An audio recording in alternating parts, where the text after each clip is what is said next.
अनुगमन करता है। इतने सारे तरीके नहीं हो सकते हैं जीने के। और आप अगर गौर से देखें तो हम लोग एक ही ढंग के तरीके को अलग अलग कंटेंट्स में जी रहे हैं। उसी तरीके का क्रोध उज्बेकिस्तान में बैठे व्यक्ति को होता है, उसी तरीके की महत्वाकांक्षा उसको पैदा होती है, उसी तरीके की चीन में बैठे व्यक्ति को महत्वाकांक्षा पैदा होती है, भय पैदा होता है। बस जरा विषय अलग अलग होते हैं, बस जरा संदर्भ अलग अलग होते हैं। अर्थात ऐसा लगता है जैसे कि एक कोई बड़ी मशीन है जो इंसानों को तय कर देती है, इंसानों के ढंग तय कर देती है, और हम समझते हैं कि हम ओरिजिनल लाइफ जी रहे हैं। हमारा दुख वह तो हमको भटकाता ही भटकाता है, हमारा सुख भी हमको भटकाता है। हम कभी भी जीवन के नेक्टर तक नहीं पहुंच पाते हैं, उसके पराग तक नहीं पहुंच पाते हैं। तो अगर हमारा जीवन दुख की एक सतत चलने वाली वानगी हो तो आश्चर्य क्या। तो असंभव प्रश्न, इसमें न कोई गुरु है न कोई शिष्य है, इसलिए इसमें कोई शोषण की संभावना नहीं है। हमको बहुत तरीके से लुभावनी तरीके की चीजों को प्रस्तुत करके राजी कर लिया जाता है कि यह जो है सच है। इस तरीके से आप फॉलो करेंगे तो आपको जीवन की ओरिजिनलिटी का एहसास हो जाता है। कोई कहता है कि आत्मा है, कोई कहता है कि नहीं आत्मा सच नहीं है, कोई कहता है ईश्वर है, कोई कहता है ईश्वर सच नहीं है, ईश्वर मर चुका है, कोई कहता है कि यह ध्यान विधि सही है, कोई कहता है कि नहीं ये ध्यान विधि सही नहीं है, ध्यान तो सब आपको मूर्छा में लेकर के जाता है, it's a kind of siesta. जैसे आप थक जाते हैं काम करके तो चाय पी लेते हैं, चाय पीने में कोई बुराई नहीं है। उसी तरीके से कुछ साइकोलॉजिकल चीजें होती हैं कि अगर आप कर लें तो आपको एक ताजगी का एहसास हो जाएगा, उसमें कुछ बुराई नहीं है। लेकिन उसको ध्यान समझ लेना एक गहरा धोखा है, उसको जीवन का मौलिक अन्वेषण समझ लेना यह मौलिक रूप से धोखा है। उसको ये समझ लेना कि ये जीवन का सही रास्ता है, ये एक गहरा भ्रम हो सकता है। जो भी चीज हमें समझ में आती है, जो भी चीज हमको रिपोर्ट कर सकती है, वह अपनी वास्तविकता को नहीं दिखाती है, वह मौलिक है, यह बात सच उसमें नहीं पाई जाती है। असल बात है कि जो चीज हमें समझ में आती है वह हमारी बनावट को दिखाती है। जैसे वह जो कलर ब्लाइंडनेस वाला व्यक्ति है, ऐसा नहीं है कि दुनिया में रंग नहीं होते हैं, लाल रंग नहीं होता है, कलर ब्लाइंडनेस वाले व्यक्ति की क्षमता में वह चीज नहीं है। तो जिसको रंग भी समझ में आता है वह उसकी क्षमता का संकेत करता है, न कि वास्तव में जीवन में क्या है उसका संकेत करता है। इवन प्राकृतिक रूप से हमारे जो प्राकृतिक अंग हैं उनके संदर्भों में जो साइकोलॉजिकल मामला है वो तो और भी ज्यादा खतरनाक है, वो और भी ज्यादा खतरे से भरा हुआ है। न जाने कितनी चीजें हम सब लोग माने बैठे हुए हैं, पाले बैठे हुए हैं, ये सही है ये गलत है, उसमें कुछ ईंटें आप निकाल करके हटा देते हैं, कुछ नई ईंटें जोड़ देते हैं। किसको पता है कि सच क्या है? और क्या यह एजेंसी जो कि टेक्निकल चीजों को समझने, टेक्निकल चीजों को जांचने के लिए बनी हुई है, ये सच को जान सकती है? ये जीवन की मौलिक फ्लावरिंग को समझ सकती है? कदापि नहीं। लेकिन इसका मतलब यह नहीं है कि इंसान में फ्लावरिंग हो नहीं सकती है। और बात दीगर है कि इंसान यहाँ हम आप शायद अपने अंदर जो संभावना है हमारे भीतर उसको लेकर के प्रस्फुटित नहीं हो पाए हैं। बाहर की दुनिया में हम बहुत आगे विकसित हो गए हैं, लेकिन भीतर की दुनिया में हमें कुछ भी गहरी गति नहीं गई है, अपवाद अगर छोड़ दिया जाए। कुछ एक कबीर या बुद्ध या रमण जैसे लोग छोड़ दिए जाए तो व्यापक रूप से इंसान प्रस्फुटित होता नहीं दिखाई पड़ता। बस उलझा हुआ, कंफ्यूज्ड,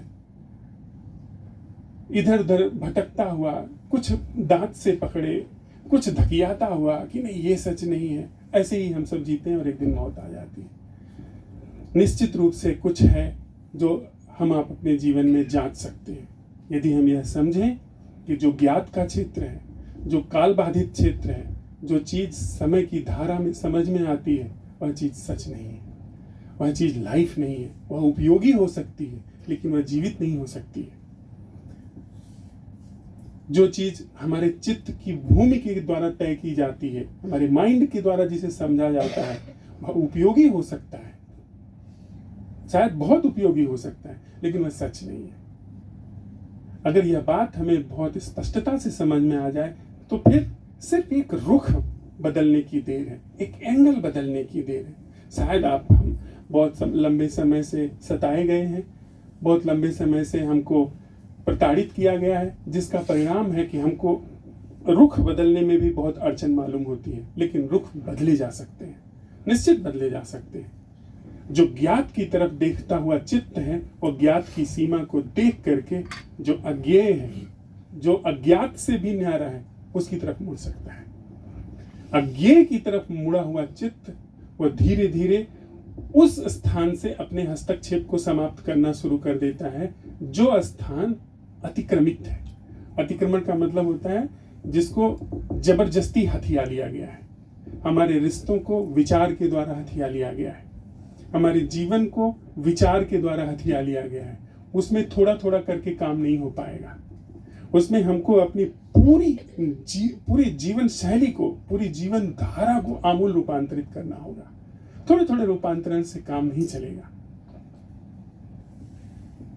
तो रुख, क्या ऐसा संभव है, जैसे अभी हम आप चर्चा कर रहे हैं इस बात पर, क्या ऐसा संभव है कि जीवन का जो धरातल है वो किसी भी तरीके के माध्यम से मुक्त हो जाए? और जब आप ये सवाल उठाते हैं कि आप किसी उत्तर की कामना कर रहे हैं, अगर आप उत्तर की कामना कर रहे हैं तो यह एक माध्यम है। अगर आपको उत्तर आ जाता है तो आपने एक फिर से माध्यम बना लिया। जैसे जब हमने सवाल उठाया कि यहां से दिल्ली जाने के लिए सबसे ज्यादा द्रुत साधन क्या है, तो हमने वे जानवर खोज लिए जो तेजी से भागते हैं।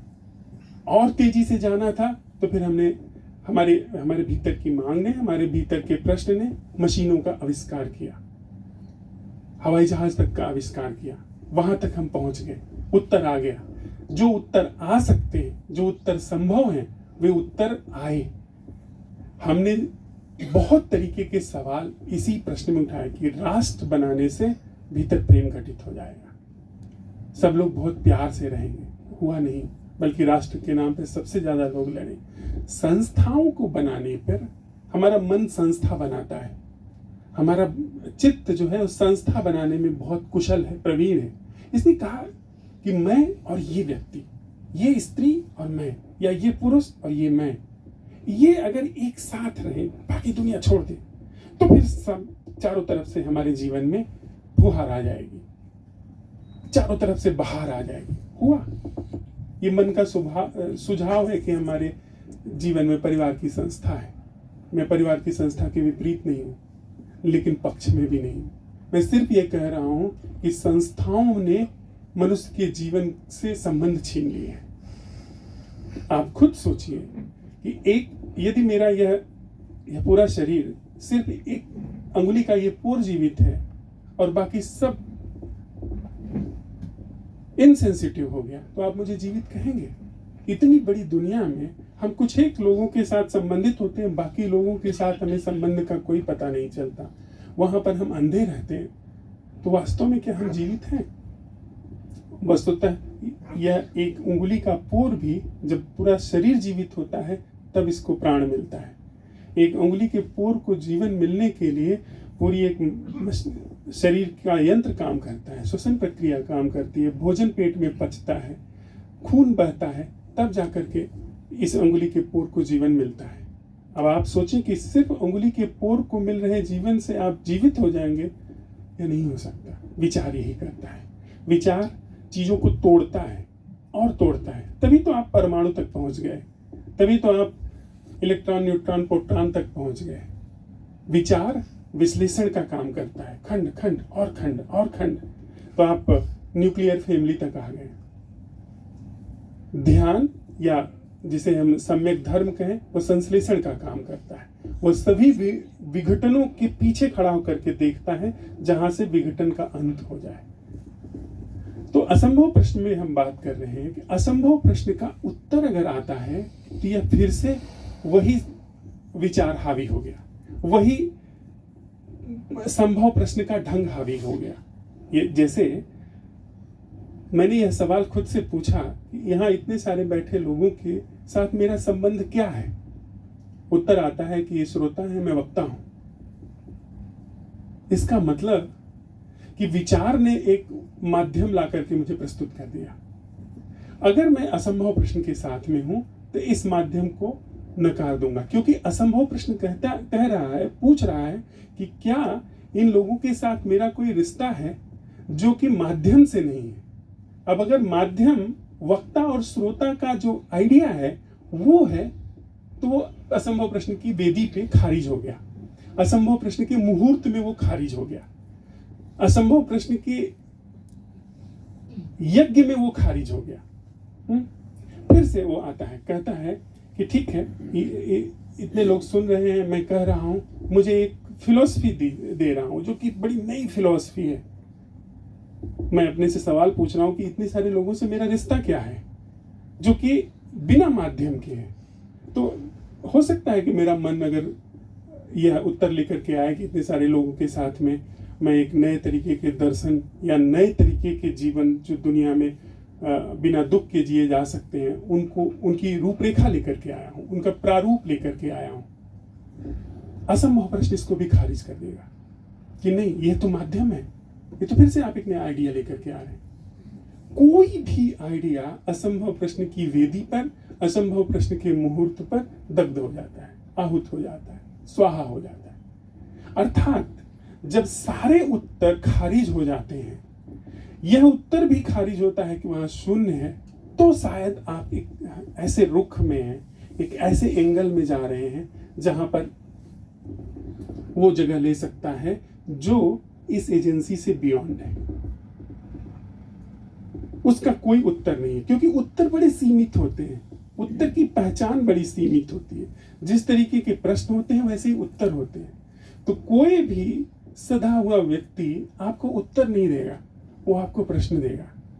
उत्तर बड़ी ओछी बात है, ईश्वर का उत्तर बड़ी ओछी बात है, अनीश्वर का उत्तर बड़ी ओछी बात है, वो गपशप में चली जाती है। लेकिन यदि कोई व्यक्ति जीवन में गहरे में जाना चाहता है, यदि वो जीवन में गहराई से डुबकी लगाना चाहता है, किसी के भीतर सचमुच सत्य की प्यास है, तो किसी भी उत्तर को स्वीकार नहीं करेगा, चाहे वह उत्तर उसके द्वारा ही क्यों ना आ रहा हो, उसके अनुभव के द्वारा क्यों ना आ रहा हो।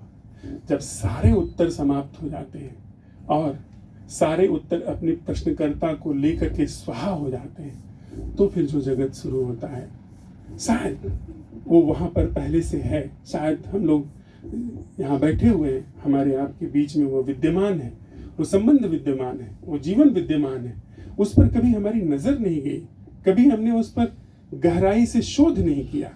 शायद इस तरीके से जो ऊपर का कचरा ढंग है, कूड़ा ढंग है, जिसको लेकर के हमने हजारों साल से, लाखों साल भी हो सकते हैं, उसको बार बार दोहरा के सिवाय चोट के, सिवाय घाव के और कुछ नहीं पाया है, वो उखड़ सकता है, निश्चित उखड़ सकता है। वीडियो को यहाँ तक सुनने के लिए आपका बहुत बहुत धन्यवाद। वैसे ही विचार, व्यक्ति और नए नए स्थलों की जानकारी आप तक पहुँचाने के लिए हम प्रत्यक्ष वीडियो बनाते हैं, तो इसका नोटिफिकेशन आपको तुरंत ही मिल जाए। इसके लिए आप ये चैनल को जरूर सब्सक्राइब करें, लाइक करें